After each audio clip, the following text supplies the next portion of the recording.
think the economy hotels are there to stay and to grow even more.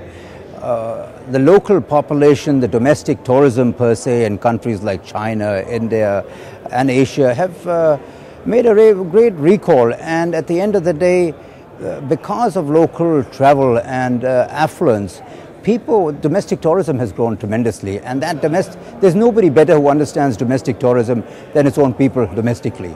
And they now need purpose-built hotels in the economy sector, because at the end of the day, it's value. It's not about, you can't take the star to the bank, you take back the experiences that you sell to a customer. And long term, you need to keep converting customers into your repeat customers and sell them the experience at sensible price points. And I think that's what economy tourism is doing, whether it's in the hotel sector, whether it's in the airline sector. People want to make sure that they extend their spend that they're putting in. I think as economies start to mature, we see market segmentation across hotels, and certainly the growth of the middle class. So I think those two primary factors are what's driving the boom at the moment, and of course the extraordinary returns that can be expected from some of these properties. I think as with any normal distribution curve, a bell distribution curve, the largest volume is always going to be in the middle of the curve. And the middle of the curve in this case, whether you're talking about high-end, low-end, mid-market,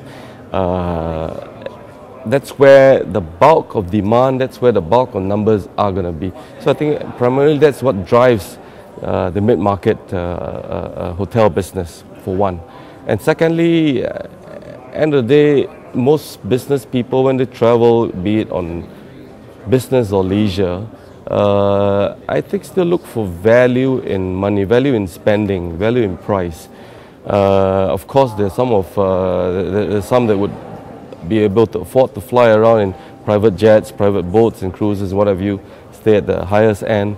You're going to have some that literally backpack and that will take up the low end of the business. But I think the bulk and the biggest numbers are still always going to be in the middle.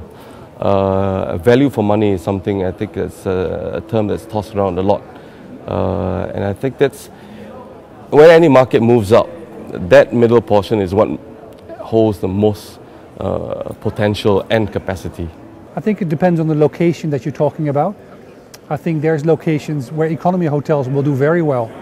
In Hong Kong and Chung Kwan O, we are building 2 hotels. One of them is a Holiday Inn Express, which would fall under that category.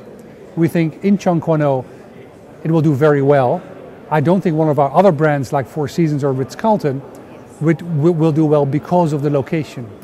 I also believe that in places in China or elsewhere, where maybe the household spending is less than elsewhere, economy hotels for travel will also be a great opportunity for people to go to.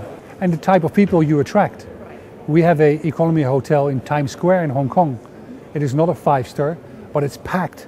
And people like to go there to save money on the hotel room and spend more in the mall next door that we also happen to own. I think it's directly tied to the GDP growth in the emerging economies of Asia, and specifically, of course, China and India. I mean, history has shown very clearly, whether it be through the European market, American market, Japanese market here in Asia, how that as the GDP growth goes, so the propensity to travel increases both within the countries in which that is and indeed abroad. And certainly initial steps are made where certainly in Asia there's a sort of dearth of affordable accommodation for people who want to get out and explore. A lot of 5-star hotels around. So I think we're seeing in China, in India, in Thailand, in a lot of the countries, as the people want to travel more, there's a greater demand for these mid-value, if you like, hotels in the 3-star market.